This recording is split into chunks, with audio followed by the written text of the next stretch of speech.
السلام عليكم ورحمة الله وبركاته. نتمنى تكونوا بخير وعلى خير ورمضان مبارك كريم. Donc cette vidéo vient pour compléter ce que nous avons commencé dans l'autre vidéo par rapport à la boîte à merveilles. C'est les résumés chapitre par chapitre. Donc la dernière fois on s'est arrêté sur le résumé du chapitre 6. Nous avons vu jusqu'au chapitre 5. Donc, je vais reprendre ce que nous avons vu en général. Donc, nous sommes en train de parler de la situation initiale de l'œuvre de la boîte à merveilles dans laquelle l'écrivain essaye de nous décrire tout ce qui est en relation avec les traditions et les coutumes, l'adat ou taqalid. C'est pour ça qu'on appelle le roman de la boîte à merveilles un roman à caractère ethnographique. L'ethnographie, l'ethnia, c'est tout ce qui est en relation avec les traditions et les coutumes. Donc, le chapitre 6, si vous voulez, nous avons dit la dernière fois, lorsque nous avons étudié le chapitre, que c'était le J-8. Lorsque je dis J, ça veut dire il reste combien de jours pour Ashura.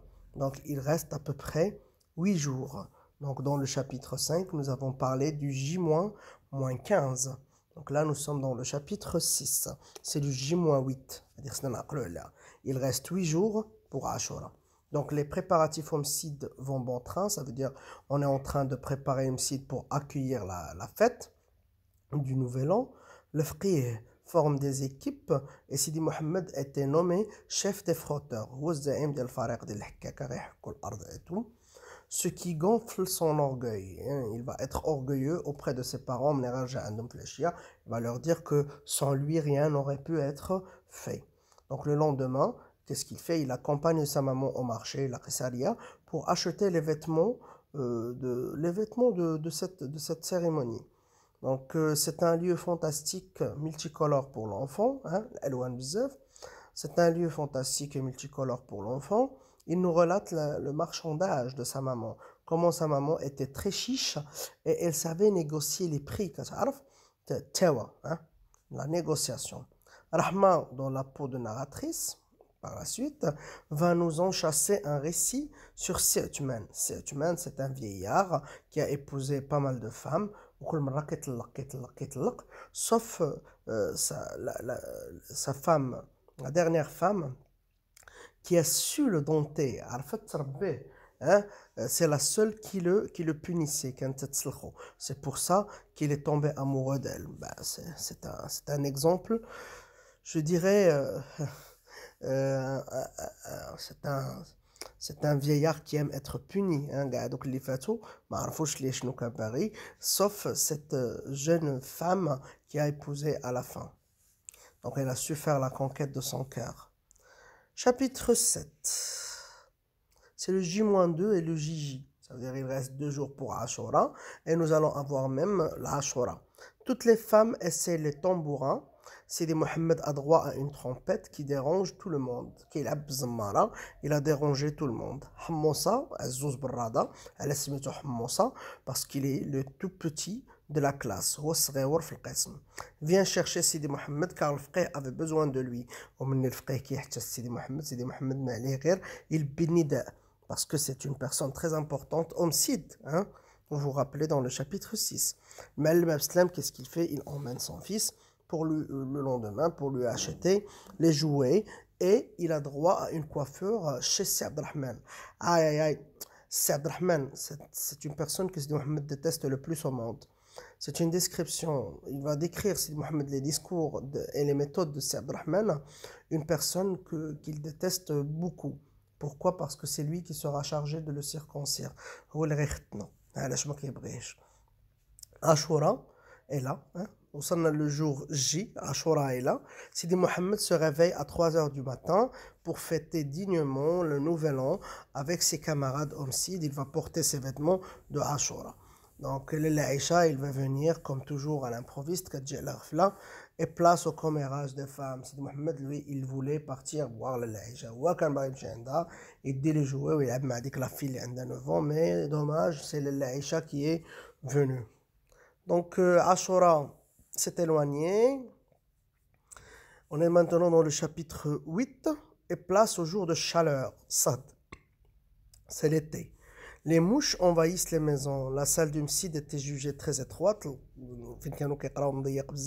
Donc ils se sont déplacés à un sanctuaire.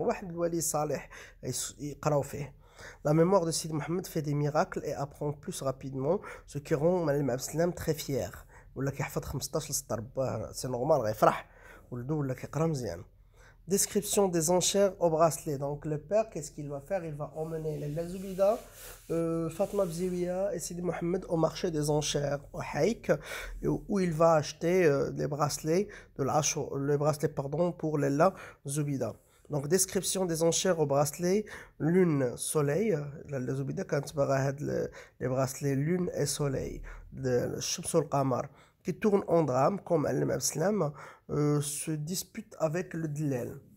La maman refuse l'achat car elle les considère un porte-malheur. Et elles sont, les Zoubida, elles sont qu'avec ces bracelets, le malheur est entré à la maison. Sidi Mohammed fait un rêve où son père était le héros. Et Aïcha rend visite à Zoubida et lui raconte ses nouveaux malheurs. Donc les deux femmes sont touchées par le malheur. عندهم ساكن حتى مشاو لسيدي علي بوغالب لا باقي نتعقلوا في الشابيتر 2 وما كانوا غاديين باش يبراو ومن تما المشاكل كتضربهم. Chapitre 9. Sidi Mohammed tombe malade et sa maman s'occupe de lui. Son père déclare sa ruine dans une scène de ménage malheureuse. Le père quitte sa famille. Donc les Zoubida قالت له سير دير كريدي. Donc بغات تغرقو. Alors que lui, il pensait très bien, il savait que les crédits sont des cercles vicieux. يعني بحال واحد الحلقة مفرغة ما كتساليش، دخلتي الكريدي ما كتخرجش منه. Il faut éviter. Bon, le père quitte sa famille pour un mois, travailler aux moissons. غيمشي يخدم في les moissons, يدير الحصاد pour économiser de l'argent. Sa femme fait face à la souffrance et la maladie de son fils seul. بقات بوحدها معاه مسكينة كتعاني. Deux femmes touchées par le malheur et la malédiction et le mauvais œil décident de consulter le voyant aveugle Sidhum Arafi.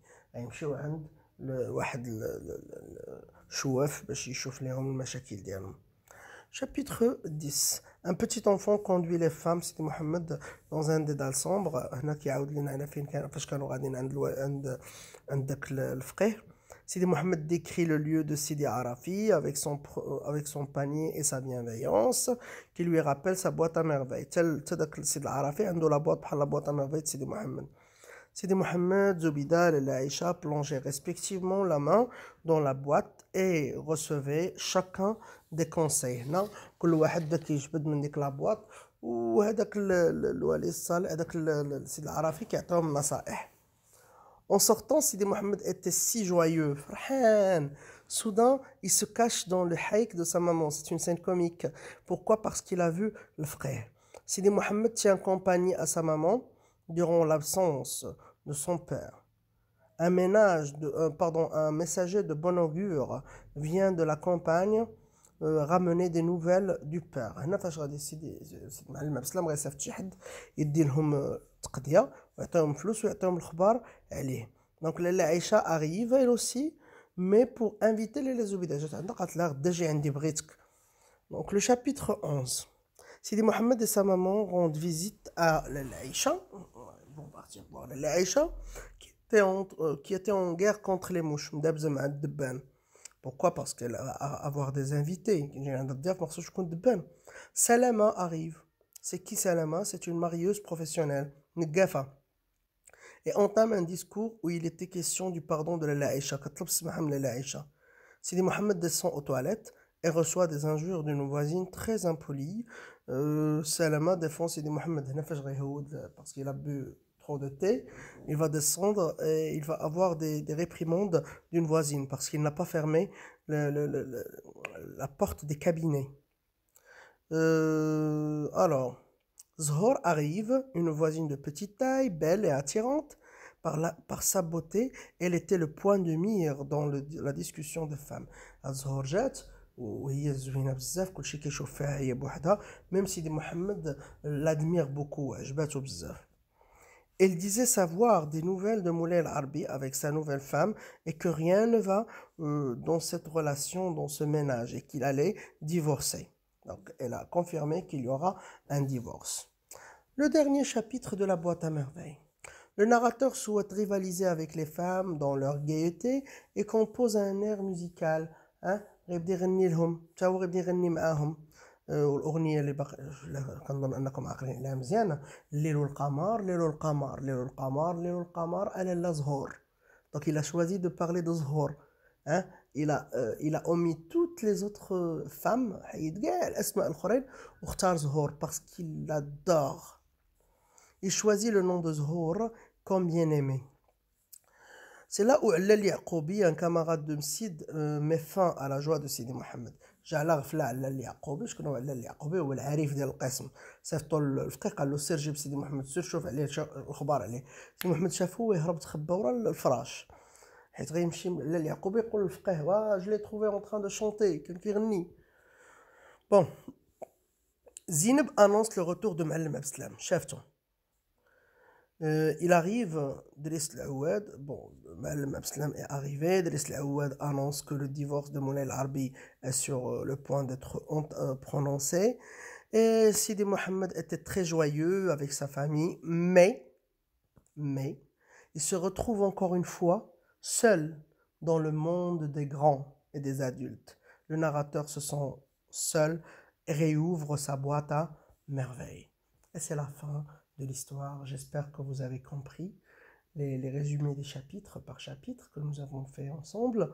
Et je vous demande de bien revoir les résumés du chapitre 1 jusqu'au chapitre 12, de vous abonner à la chaîne, d'activer le bouton de notification pour avoir toujours de mes nouvelles.